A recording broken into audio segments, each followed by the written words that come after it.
I don't work a day in my life, even though I am constantly at work. So it's like a lifestyle now. So, and it's, as I said, 12 years at Millbrook has, it's shaped me to be exactly who I am right now. This is The Crackling. I'm Anthony Huckstep.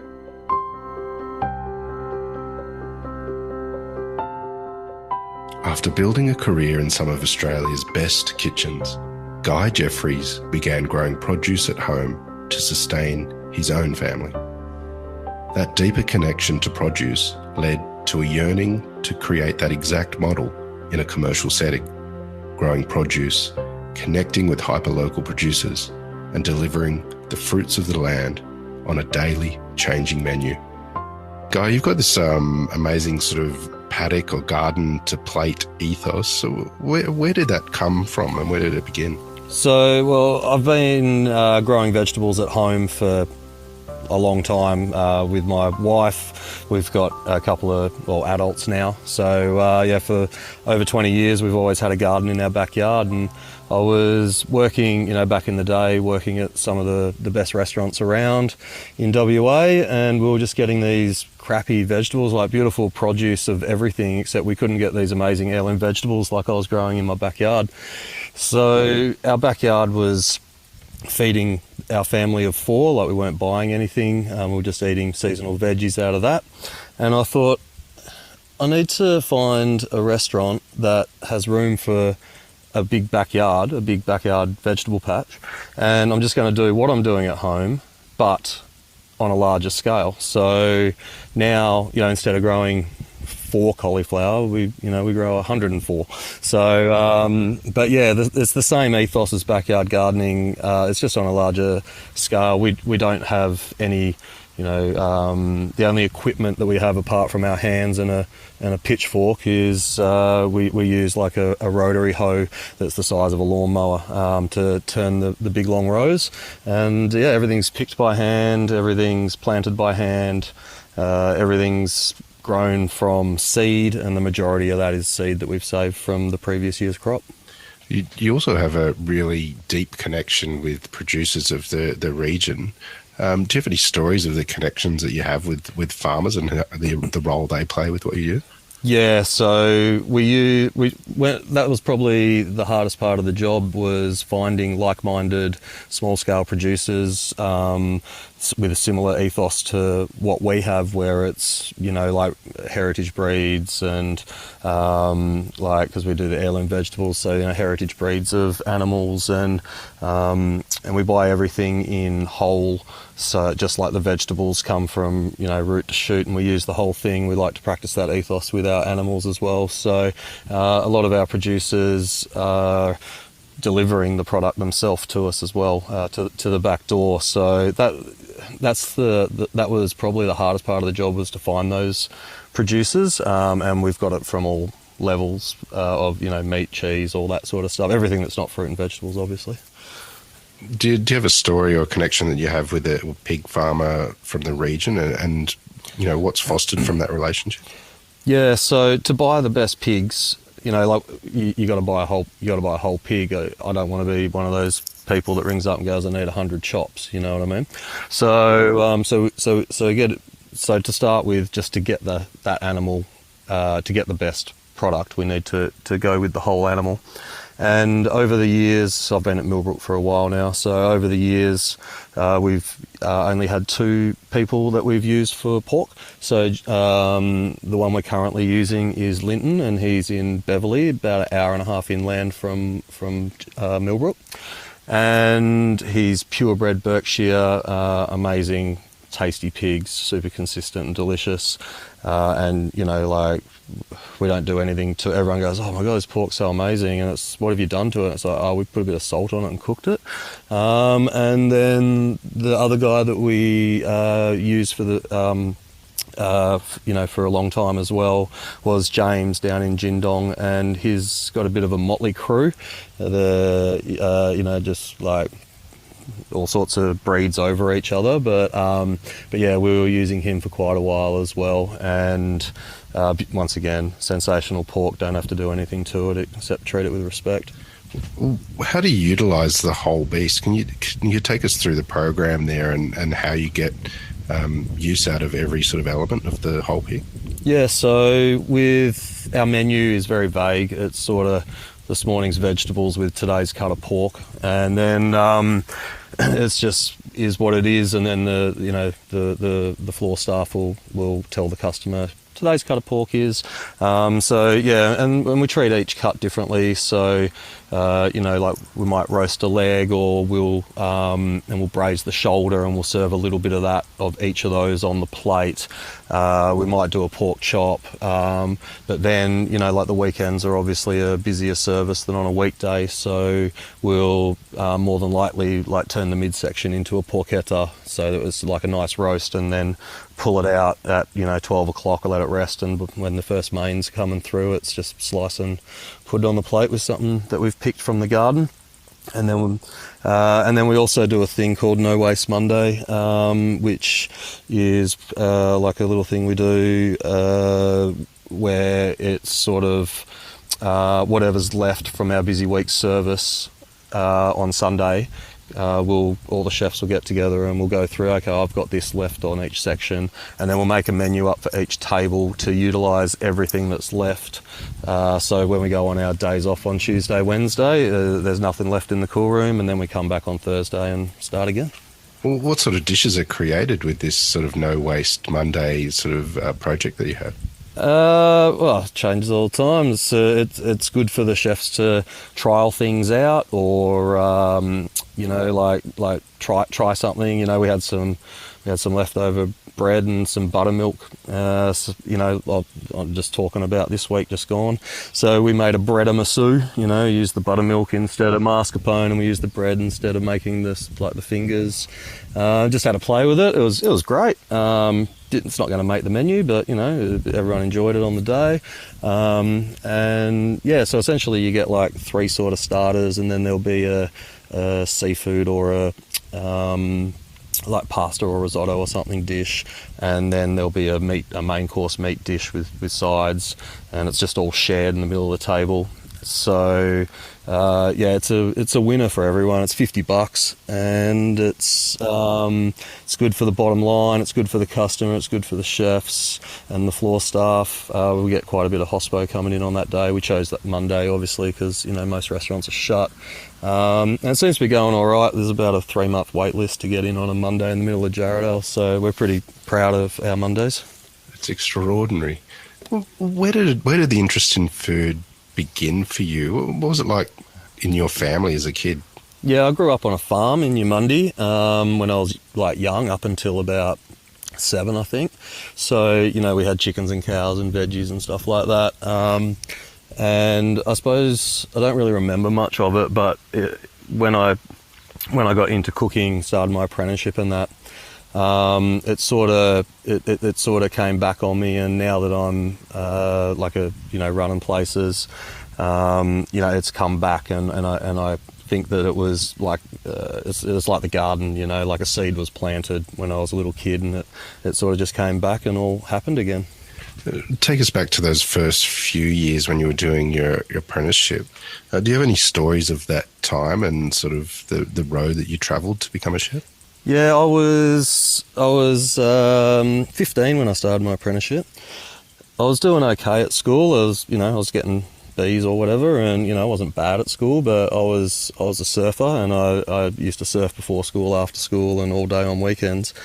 And a friend of mine, his older brother was doing a cooking apprenticeship, and he would just surf all day and work at night. And I thought, all right, this is it. This is it. It's the ticket, So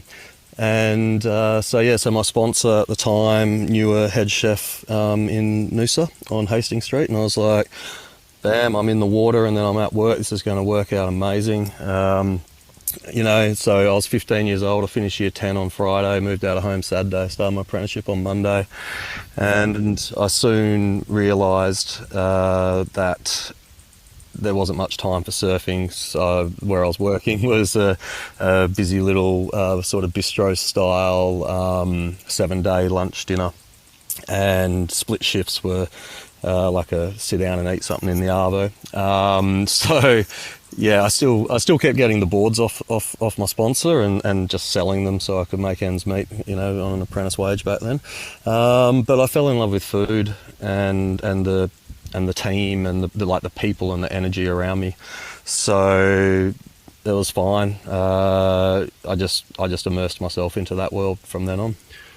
Who were some of the real big influences or mentors or venues for you as you built your career that's helped shape who you are as a chef? Well, yeah, there's obviously pivotal people throughout your career, and like the chefs when I was at as an apprentice, they were, being 15 years, 16 years old and looking up to these, young 20-year-olds and getting them to take you under their wing was very inspirational and sort of set me on the path.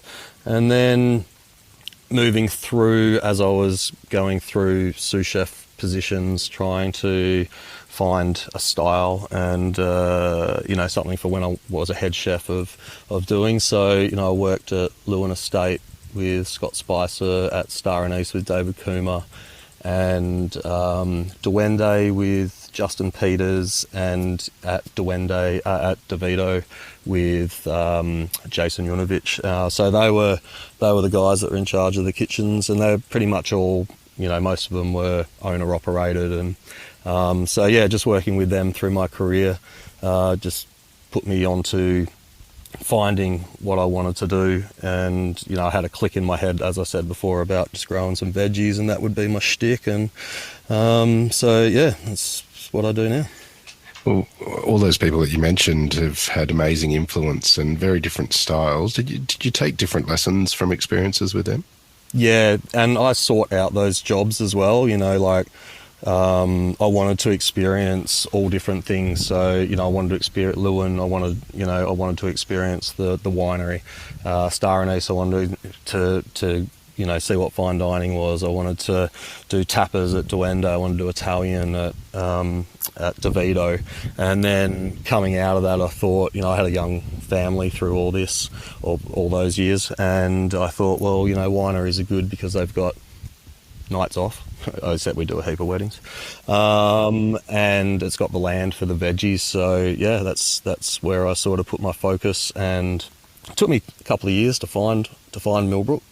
So yeah, but then when I found it, I was pretty green. It was my first head chef job, and I had all these great ideas. And then when I started doing it, I was like, bloody hell, this is a bit of work. But I just put my head down, my bum up, and what is it now? 12 years later, loving it. Well, tell us about some of the challenges and what surprised you about growing vegetables on that scale for a commercial operation as opposed to what you were doing at home. I learnt not to waste things. Like beetroots come with leaves. Like make sure you're using the leaves. Stuff like that. I learned a hell of a lot on the job. It's easy to grow stuff at home, but I also learned that a failed crop is, it's detrimental to feeding the customers every week. I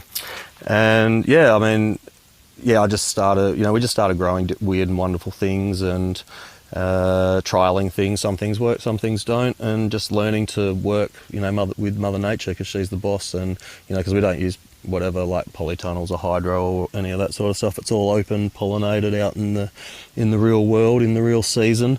So just getting to know Mother Nature was probably the biggest lesson to learn if you want to succeed. It's summer at the moment, and I know that your menu changes so much, and it's very interactive with the garden and local producers. Do you have a couple of dishes that you can tell us about that you have on the menu at the moment that sort of typifies what you do? What are we doing? There's a 90-year-old orchard. It's at Millbrook. It's originally what the place was a working orchard before it was bought by the Fogartys and the vines were planted 30-something years ago. So plums, there's a lot of them. We've got lots of different varieties. So, for example, like if you don't like plums, this month's probably not a good time to come. we've got them raw with some ceviche sort of style fish or a tartare fish or whatever, and then we've got them. So that's like your entree sort of deal, and then in the mains, we're serving them with some duck at the moment. Actually, we're going to probably change it to pork next week. Some plums with pork because the corn's probably getting picked on Monday, and we'll do some corn and pork and plums, and then they're on the dessert as well, just in a different guise, and then they're on the preserve shelf downstairs as jam. We've got a big ferment barbecue plum sauce in the fridge for later on. So yeah, just utilising them everywhere because that's what we have. And then like the autumn fruit's only just starting, so we've got a few eggplants and the zucchinis are finishing. We've got some tomatoes left, and it's sort of first paprikas are coming on. It's like, okay, well, we've got to feed 350 people plus this week, so let's just do a sort of a bitzer, So, well, caponata, beautiful. That takes care of that. So, just working with what you have, and we don't really look back at what we did last year or last week even. It's just sort of this is what the garden's given us. What are we going to make? For example, in winter, the garlic's in the ground, so it's not like we follow a recipe. Go, I need 1 garlic and 3 onions. It's sort of just here's what we got. Make it tasty. Take us inside the kitchen and with the chefs. You've been involved in so many different restaurants and in different brigades. What's life like in your kitchen for your chefs? Hopefully awesome. I think they love it. They've all been there a while. I have an amazing so the head chef down at Bunkers, Vince Congertz, he's like, and then Jamie Hembrow is the head chef at Millbrook, and I'm pretty lucky to I might be a bit biased, but I reckon they're the best chefs in WA. So working with them like they're running the kitchen every day, and it's just sort of, my role's more of a mentor and a communication of seasonal, and just a bit of my knowledge going to them, and then I've got Elliot Neal, who's our gardener. He used to work in the kitchen, but he loves coming. I used to make all the chefs come down the garden. We'll still do, make them all go down every Thursday so that they've got a bit of hands-on and appreciation.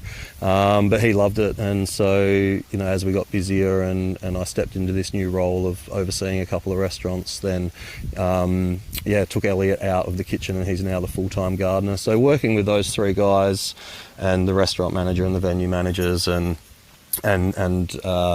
just watching them guide the team under them it's a shift for me, obviously, as I used to be the chef and the gardener, and letting go of that was hard at the beginning, and it still is a little bit. Like, they can't get me out of the kitchen or the garden, but I've to step back and just help and mentor those guys through what's happening, and making sure it all comes together is a great new role, and a great feeling, and sort of like a step in my career that I'm really glad that I got offered that opportunity by the Fogartys.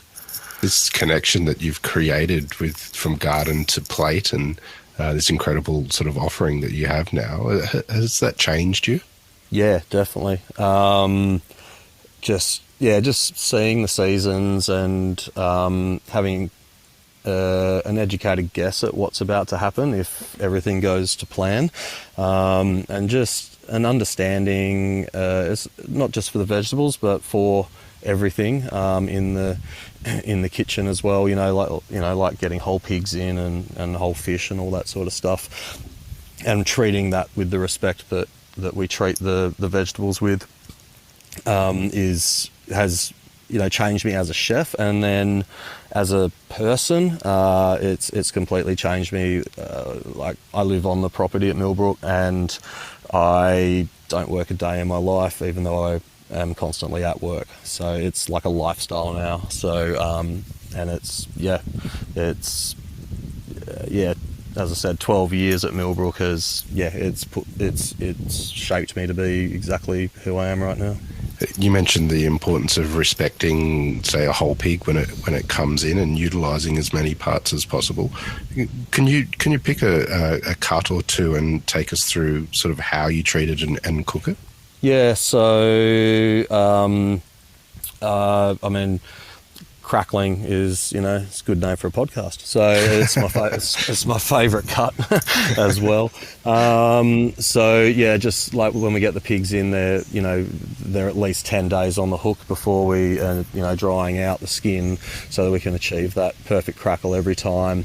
And then probably, so Jamie, the head chef at Millbrook, he introduced me to this amazing thing when he started a few years ago, and it's a smoked and whipped pork fat.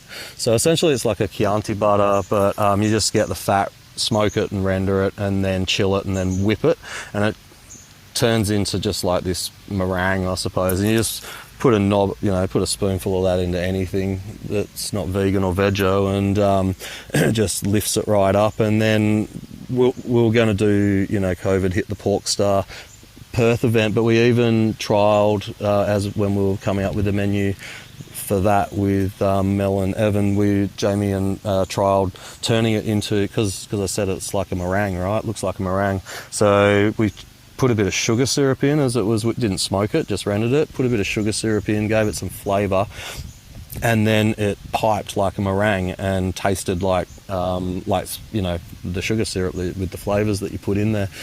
So yeah, we were basing a dish around that, and I was like, yeah, that's pretty different. Do you have any advice for the best way to cook pork? I mean, you're dealing with every sort of element of the whole pig, and do you need to be mindful of treating it differently? Yeah, just our food is all about flavour from the paddock or the dirt. Like you hear winemakers say the wine was made in the vineyard. So our food's made in the farms, really. So we try to do as little as possible. We just, we don't use fancy cooking techniques and stuff like that. Everything's either, it's like classic cooking. There's no sous vide machine or any of that sort of stuff. So it's just wholesome and real. And if you start with the best product and just make sure it's got a bit of, some perfect seasoning on it, to me, that is the best way to cook. That's how we do it. Like our food is vegetable centric. It's not vegetarian. Like our food is pretty much, it's a vegetable dish, and then we put the best piece of meat that we can get from around us next to it with, just cooked generously and wholesomely. You've built an amazing reputation for what you do there, and that connection that you've created. What do you love about what you do? I just love getting up in the morning, letting the chooks out, having a look around the garden, the team that's around, just like vibing off of them and watching and helping and working with them to achieve, our end goal of, customers enjoying our hard work. And then, might have to do a meeting or something in the Arvo with head office and grab a wine, put the chooks away and go see my wife. So You've created sort of your dream job in a way. What sort of advice would you have for many in the industry about fulfilling their dream and the sort of avenues to make it happen like you have? Just find yourself something that you really enjoy and just don't give up on that dream. Just keep, it's going to get hard. Obviously the early days are super hard, and even the latter days like now is still hard, but just still believing in that dream and remembering that goal that you have, that you had however long ago, or what if you're creating it now, and just surround yourself with like-minded people and just go for it and don't give up. Listen to criticism, but just keep keep trying to better yourself and for the people around you, and just enjoy it. Just do it. Just get up and live and have fun. Well, Guy, it's incredible what you've created there, and it's been an honour to chat today on the Crackling and hear just a little bit of your story. Please keep in touch, and we'll catch up again soon. Thanks so much for the opportunity. It's been great hanging out and having a chat.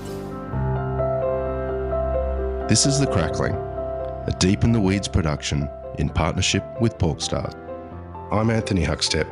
Stay tuned as we catch up with some of Australia's best chefs and pork producers to discover what makes Australian pork so special.